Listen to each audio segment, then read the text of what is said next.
안녕하세요. 스포츠 픽스터 바카스입니다. 저희 바카스는 국내 손가락에 꼽힐 정도로 적중률이 좋은 픽스터입니다. 매일 가장 빠르고 정확하게 프리뷰를 올려드리고 있습니다. 스포츠 분석 프리뷰는 이 영상 하나면 끝납니다. 좋아요, 구독, 좋아요 많은 성원 진심으로 감사드립니다. 본 영상은 최종 픽이 아닌 팩트체크 및 초안용 자료입니다. 종합픽이나 최종 픽은 가죽방에서 안내해드리고 있으니 참고 부탁드리겠습니다. 3월 12일 12시 세크라멘토 대 뉴욕 경기 프리뷰 지금 시작합니다. 세크라멘토 킹스는 10일 골든 1센터에서 뉴욕 닉스와 홈 경기를 펼칩니다. 세크라멘토 킹스는 8일 멤피스 그리즐리스를 제치고 서부 2위로 올라섰죠. 세크라멘토는 무려 16시즌 연속으로 플레이오프에 못 나가고 있는 팀입니다. 이는 한전하는 NBA 팀 중 최장 기록에 해당합니다. 지난 시즌까지도 서부 12위에 그쳤지만 올 시즌 아예 다른 모습을 보여주며 팬들의 환호를 이끌어내고 있습니다. 세크라멘토는 경기당 득점 1위, 오펜시브 레이팅 1위에 올라있죠. 공격의 팀입니다. 디에런, 팍스, 도만타스, 할리버튼 원투펀치를 필두로 공격을 펼칩니다. 세크라멘토는 전반기를 3위로 마치며 기대치를 훨씬 넘어선 성과를 기록하였죠. 하지만 냉정히 얘기해 4, 5위권과의 격차가 크지 않을 뿐더러 기본적인 경험치가 너무 적어서 순위 하락이 예상되었죠. 하지만 세크라멘토는 후반기 7경기 6승 1패를 기록, 모두의 예상을 비웃었습니다. 오히려 더욱 완벽한 팀으로 거듭났죠. 서부 4, 5위권과의 격차를 현격하게 벌렸습니다. 그 사이 2위를 견고히 지키던 멤피스는 선수들의 기복, 자모란트의 총기 논란 등이 연이어 터지며 무너졌습니다. 8일 멤피스가 레이커스에 잡혔고 세크라멘토와 동률을 이루던 멤피스는 순위가 한 계단 하락했죠. 세크라멘토가 서부 2위로 등극하는 순간이었습니다. 마이크 브라운 킹스 감독은 후반기 스타트가 시즌 최대 분수령이 될 것이라고 내다봤습니다.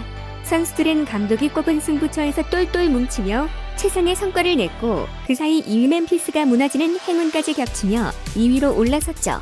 NBA 사무국은 7일 오전 21주차 주간 파워랭킹 순위를 발표했습니다. 밀워키, 덴버, 보스턴, 필라델피아, 뉴욕이 톱5에 선정됐죠. 뉴욕은 지난 트레이드 마감일에 앞서 조세 하트를 영입하면서 전력 보강에 성공했습니다. 하트가 포함된 라인업에서 뉴욕은 9경기를 치렀고 전승을 챙겼죠.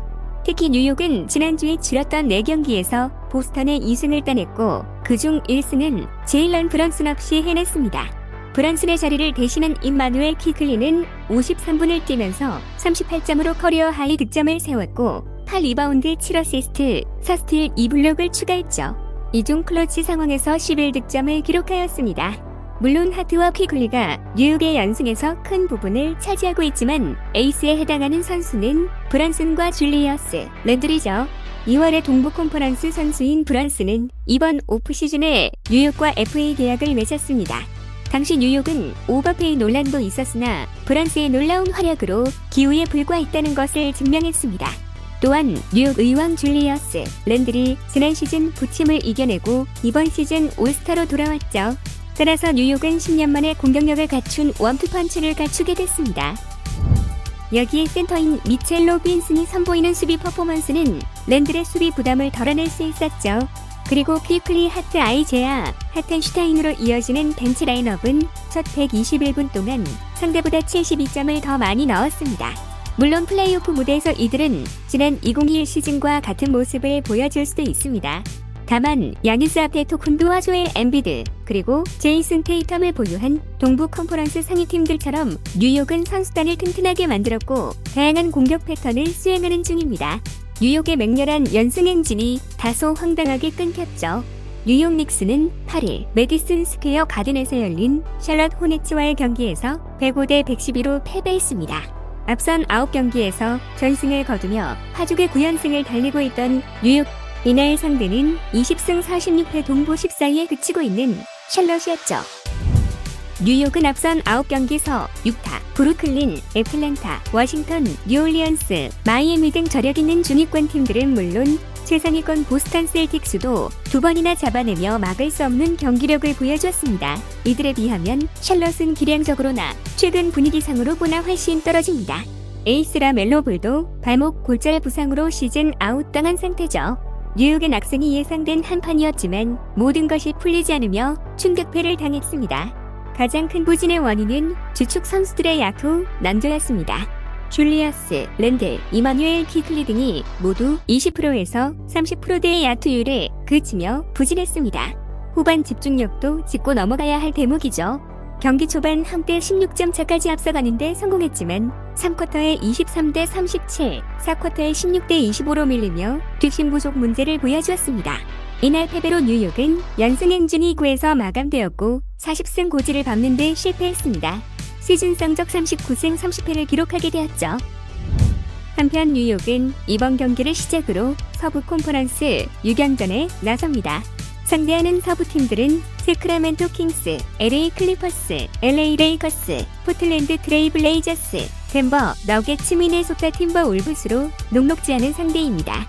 따라서 뉴욕이 이번 서부 원정 일정을 어떻게 치를지 귀추가 주목됩니다.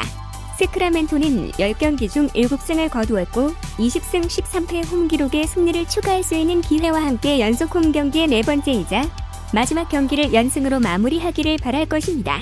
디에론 팍스가 햄스트링 문제로 직전 뉴올리언스와의 경기에 출전하지 못하였지만 이번 경기에는 출전할 수 있을 것으로 예상됩니다. 그는 경기당 평균 25.5점, 4.3 리바운드, 6.3 어시스트, 1.1스틸을 기록하며 팀을 이끌고 있죠. 도만타스 사보니스는 평균 18.9득점, 12.4 리바운드, 7.0 어시스트를 기록하고 있으며 케빈 휴터는 경기당 평균 15.1득점, 3.3 리바운드, 3.0 어시스트, 1.1스틸을 기록하고 있죠. 세크라멘토는 경기당 리그 최고 평균 121.1점을 득점하고 있습니다.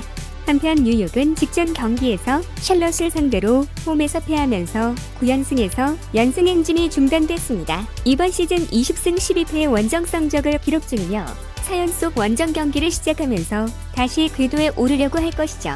잘렌 브런슨은 지난 2경기에 결장했고 이번 경기에 대해 여전히 출전이 불투명합니다.